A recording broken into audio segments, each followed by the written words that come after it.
ഈ വീഡിയോ ഞാൻ പറയാൻ പോകുന്നൊരു കാര്യം, ഞാൻ നേരത്തെ പറഞ്ഞ മെമ്മറി എന്ന് പറയുന്ന സാധനം നമ്മുടെ ബ്രെയിനിലല്ല, it's in the circle and dot. അപ്പോൾ നമ്മൾ ചിന്തിക്കുന്ന എല്ലാം ഡോട്ട് സ്റ്റോർ ചെയ്യുകയാണ്. ബില്യൺസ്, എത്ര ട്രില്യൺസ് വേണമെങ്കിലും നമുക്ക് സ്റ്റോർ ചെയ്യാം.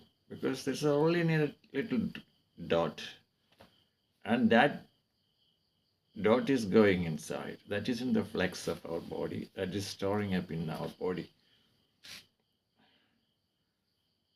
So the dots. So there is many dots. We are taking breathing. We are giving out. അപ്പോൾ ഈ ബ്രീത്ത് നമ്മൾ വെളിയിൽ പോകുമ്പോൾ എടുക്കുകയും ചെയ്യുമ്പോൾ അതിനകത്ത് പോകുന്ന ഡോട്ട്സ് ആണ്. അതിനകത്ത് തന്നെ മെമ്മറി സ്റ്റോർ ചെയ്തിരിക്കുന്നത്. നമ്മളെടുക്കുന്ന എയറിനകത്ത് ഈ ഡോട്ട്സ് നമുക്ക് കാണാൻ പറ്റില്ല. Circle dots. അപ്പോൾ ഈ നമ്മൾ മരിച്ചു കഴിയുമ്പം ഈ മെമ്മറി ഔട്ടാവും നമ്മുടെ ബോഡിയിൽ നിന്ന്. ഇപ്പം മരിച്ചു കഴിഞ്ഞാൽ തിരിച്ച് നമുക്ക് ലൈഫ്, ജീവിതം വേണമെന്നുണ്ടെങ്കിൽ ഈ മെമ്മറി തന്നെ, മെമ്മറിക്കകത്താണ് നമ്മുടെ ബോഡിയുടെ കംപ്ലീറ്റ് സംഭവങ്ങൾ അടങ്ങിയിരിക്കുന്നത്. നമ്മൾ ജനിക്കുമ്പോൾ തൊട്ട് ആദ്യത്തെ നമ്മുടെ ഗർഭപാത്രത്തിൽ ശിശു വളരുന്നതിന് എൻ്റർ ആവുന്ന സമയം തൊട്ട് തന്നെ, ബീജം എൻ്റർ ആവുന്ന സമയം തൊട്ട് തന്നെ എൻ്റെ മെമ്മറി ഉണ്ടാവും. അപ്പോൾ എൻ്റെ ഓൾ വെയിൻസും ബ്ലഡും ഫ്ലഷ് എല്ലാം മെമ്മറിക്കകത്ത് സ്റ്റോർഡാവും. അതിൻ്റെ വളർച്ചയ്ക്കനുസരിച്ച് ആ മെമ്മറിയിൽ ഇങ്ങനെ സ്റ്റോർ ആയിക്കൊണ്ടേയിരിക്കും. അപ്പോൾ ഈ മെമ്മറി തന്നെ തിരിച്ച് നമുക്ക് ഫ്ലഷും ബ്ലഡും വെയിനാക്കി മാറ്റാൻ പറ്റും. ഈ മെമ്മറിയിൽ നിന്ന് തന്നെ അതിനെ നമ്മൾ എക്സ്ട്രാക്ട് ചെയ്യും. എക്സ്ട്രാക്ട് ചെയ്തെന്ന് പറഞ്ഞാൽ അത് മെമ്മറി തന്നെ വളർന്ന് വീണ്ടും ബോഡിയുടെ ഷേപ്പ് ഉണ്ടാവും. അങ്ങനെ നമ്മൾ ഏത് സ്റ്റേജിലാണ് മരിച്ചാൽ അതേ സ്റ്റേജ് നമുക്ക് തിരിച്ചു കൊണ്ടുവരാൻ പറ്റും. പക്ഷെ ഇത് കൊണ്ടുവരണമെങ്കിൽ there is need an authority, creator's authority with the command of words. അപ്പോൾ ഈ മെമ്മറിക്കകത്താണ് ഈ വചനങ്ങളെല്ലാം സൂക്ഷിച്ചിരിക്കുന്നത്. വചനം എന്ന് പറഞ്ഞാൽ നമ്മൾ ബൈബിളിലൊക്കെ പറയുന്നത് വചനത്തിൽ നിന്നാണ് മാംസം ഉണ്ടായത്. മാംസം അങ്ങനെയാണ് സൃഷ്ടി നടന്നിരിക്കുന്നത്. വചനം മാംസമായി അങ്ങനെയാണ് സൃഷ്ടി ഉണ്ടായിരിക്കുന്നത്. ഈ വചനം എന്ന് പറയുന്നത് വേർഡ്സാണ്. ഈ വേർഡ്സ് എല്ലാം സൂക്ഷിച്ചിരിക്കുന്ന മെമ്മറിക്കകത്താണ്. മെമ്മറി എന്ന് പറഞ്ഞാൽ വേർഡ്സാണ്. അപ്പോൾ വേർഡ്സും പിന്നെ നമ്മുടെ ബോഡി വളരുന്നതനുസരിച്ചുള്ള എല്ലാവിധ സംഭവങ്ങളും, ബോഡി വളരുമ്പോൾ ഓട്ടോമാറ്റിക്കായിട്ട് നമ്മുടെ മനസ്സിൽ ആ മെമ്മറി ഉണ്ടാവും. നമ്മൾ ഓരോ ദിവസം വളരുമ്പോഴും ആ മെമ്മറി സൂക്ഷിച്ചുകൊണ്ടേയിരിക്കും. മെമ്മറി കൈ വളർന്നാലും കാല് വളർന്നാലും ദേഹം വളർന്നാലും സൈസ് കൂടിയാലും നമ്മൾ ചിന്തിക്കുകയാണ്, വണ്ണം വെച്ചല്ലോ 1 കിലോ കൂടിയെന്ന് പറഞ്ഞാൽ ആ മെമ്മറി സ്റ്റോർ ചെയ്യുകയാണ്. നമ്മൾ 1ാം ക്ലാസ്സിൽ പഠിച്ച പോലെ 2ാം ക്ലാസ്സിൽ പഠിക്കുമ്പോൾ നമ്മൾ സ്വയം ചിന്തിക്കും, നമ്മൾ വളർന്നുകൊണ്ടിരിക്കുകയാണ്. ഇതെല്ലാം ഈ മെമ്മറിക്ക് സ്റ്റോർ ആയിക്കൊണ്ടേയിരിക്കും. നമ്മുടെ വെയിൻസ് വളരുന്നതും നമ്മുടെ മസിൽസ് വളരുന്നതും നമ്മുടെ എവരിത്തിങ്. അപ്പോൾ ഈ ഒരു സംഭവത്തിൽ നിന്ന് തന്നെ, ഈ മെമ്മറിയിൽ നിന്ന് തന്നെ നമുക്ക് അതെല്ലാം തിരിച്ച് ബോഡിയായിട്ട് ഫോമാക്കാൻ പറ്റും. ജീസസ് ക്രൈസ്റ്റ് ചെയ്ത ഇതേ മെത്തേഡിൽ കൂടിയാണ് ബ്രെഡിൻ്റെ അത്ഭുതമാണ്. 5000 ബ്രെഡ് പ്രാർത്ഥിച്ച് ബ്രെഡാക്കി മാറ്റിയില്ലേ, അത് ഇതേ മെമ്മറിയിൽ നിന്ന് അതിനെ ബ്രെഡാക്കിയതാണ്. അതുപോലെ തന്നെ ഫിഷിനെ ഉണ്ടാക്കിയില്ലേ, ഇതെല്ലാം ഈ മെമ്മറിയിൽ നിന്ന് return to fish and resurrection എല്ലാം അതിൽ കൂടെയാണ് ചെയ്തിരിക്കുന്നത്.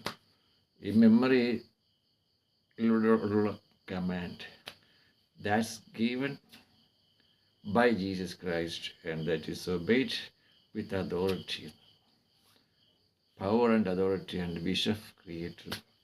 ഒരു പവറാണ്. അതിപ്പോൾ സയൻറ്റിസ്റ്റ്, നമ്മളിത് കേട്ടിട്ട് സയൻറ്റിസ്റ്റ് അവർ മെമ്മറിയിൽ നിന്ന് ഇങ്ങനെ തിരിച്ച് നമുക്ക് ലൈഫ് തിരിച്ച് കൊണ്ടുവരാം എന്നുള്ള റിസർച്ച് നടത്താം. അപ്പോൾ ഇതിനൊരു, പക്ഷേ ജീസസ് ക്രൈസ്റ്റിനെ അങ്ങനെയുള്ള ഒരു സയൻറ്റിസ്റ്റ്, ഞാൻ സയൻറ്റിസ്റ്റായിട്ട് കണക്കാക്കുന്നതാണ് ലോർഡ് ജീസസ് ക്രൈസ്റ്റ്. അത്ഭുതങ്ങളെല്ലാം ചെയ്ത അത്ഭുതങ്ങളും ഈ എല്ലാം is the supreme of all gods, supreme of all lords എന്നാണ്. അത്രത്തോളം സംഭവങ്ങൾ ജീസസ് ക്രൈസ്റ്റിന് അറിയാമായിരുന്നു. അപ്പോൾ അതുകൊണ്ട് തന്നെ ഞാൻ ഈ പറയുന്ന കാര്യം അതിനോട് ബന്ധപ്പെട്ടതാണ് മെമ്മറി. അങ്ങനെയാണ് ലൈഫിൽ നിന്ന് തിരിച്ച് നമുക്ക് റിസറക്റ്റ് ചെയ്യാൻ പറ്റുന്നത്. ആ റിസറക്ഷൻ വേറെ, പക്ഷേ ഇത് മെമ്മറി തിരിച്ച് കൊണ്ടുവരുന്ന ഒരു കാര്യമാണ് ഞാൻ പറഞ്ഞത്.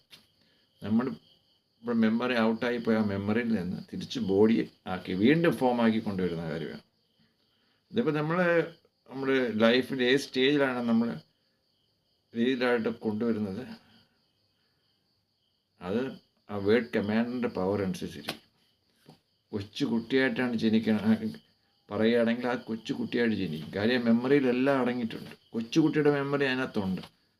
U have to be born again as a child എന്ന് പറഞ്ഞു കഴിഞ്ഞാൽ കുട്ടിയായിട്ട് വീണ്ടും ആ മെമ്മറി രൂപാന്തരപ്പെടും. With flesh and blood and veins and all everything born. അങ്ങനെ അത് വീണ്ടും ഫോം ആവും. ഏത് സ്റ്റേജിൽ അഡൾട്ടായിട്ട് എങ്ങനെയായിട്ട് രൂപാന്തരപ്പെടാൻ പറഞ്ഞു കഴിഞ്ഞാൽ അങ്ങനെയാവും. പക്ഷെ ഇതിനെല്ലാം നമുക്ക് power, need A power, authority, creatives authority and power we want. അതില്ലാതെ ആർക്കും പറ്റില്ല. പിന്നെ സയൻറ്റിസ്റ്റ് റിസർച്ച് ചെയ്ത് that can be happen, but it takes too many years time for research. സംഭവിച്ചുകൂടാൻ അത് പറയാൻ പറ്റില്ല. കാര്യം there may be a person who will be a favorite for creator ആയി കഴിഞ്ഞാൽ he will get the drop of knowledge and he will make it. അങ്ങനെ സംഭവിക്കാം. Creator's favorite person will get a drop of knowledge, then he can do it.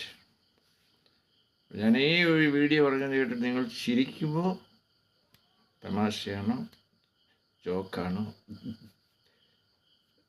വിശ്വസിക്കാൻ പാടാണോ, എന്തായാലും എനിക്ക് മനസ്സിൽ തോന്നിയത് ഞാൻ നിങ്ങളോട് ഷെയർ ചെയ്യുന്നു. ഇപ്പോൾ എൻ്റെ യൂട്യൂബ് ചാനൽ ID, അപ്പോൾ ഈ ഒരു ഇൻവെൻഷൻ ഞാൻ എൻ്റെ ഐഡിയയിൽ കൂടി ഞാൻ ചെയ്ത് പറഞ്ഞിട്ടുള്ള കാര്യങ്ങൾ എൻ്റെ യൂട്യൂബ് ചാനലിലുണ്ട്. മെമ്മറി സർക്കിൾ ഡോട്ടാണെന്നും അത് നമ്മളെടുക്കുന്ന ബ്രീത്തിൽ കൂടെ അകത്ത് പോവുകയും സ്റ്റോർ ചെയ്യുകയും വീണ്ടും തിരിച്ചു പോവുകയും ചെയ്യുന്നതാണ്. അങ്ങനെ തന്നെ ഈ ഭൂമിയിലെ എഗ്ഗാണ് മുട്ടയാണെന്ന് ഞാൻ പറഞ്ഞിട്ടുണ്ട്. അങ്ങനെ പല കാര്യങ്ങളും പറഞ്ഞിട്ടുണ്ട്. നോ ഗ്രാവിറ്റിയും പറഞ്ഞിട്ടുണ്ട്. ഫോർമുലയും ഉണ്ട്. F is equal to W is greater than energy. F means fall, W is weight, E is energy. എനർജിയേക്കാൾ കൂടുതൽ വെയിറ്റ് ആണെങ്കിൽ താഴെ പോകും. എന്നാണ് നോ ഗ്രാവിറ്റിയുടെ ഫോർമുല. അപ്പോൾ ഇതെല്ലാം ഞാൻ തന്നെയാണ് എൻ്റെ ഇൻവെൻഷൻസ് ആണ്. അപ്പോൾ അതേപോലെ തന്നെയാണ് ഈ മെമ്മറിയിൽ നിന്ന് തിരിച്ച് ലൈഫിനെ കൊണ്ടുവരാൻ പറ്റുമെന്നുള്ളതും മൈ ഇൻവെൻഷൻസ്.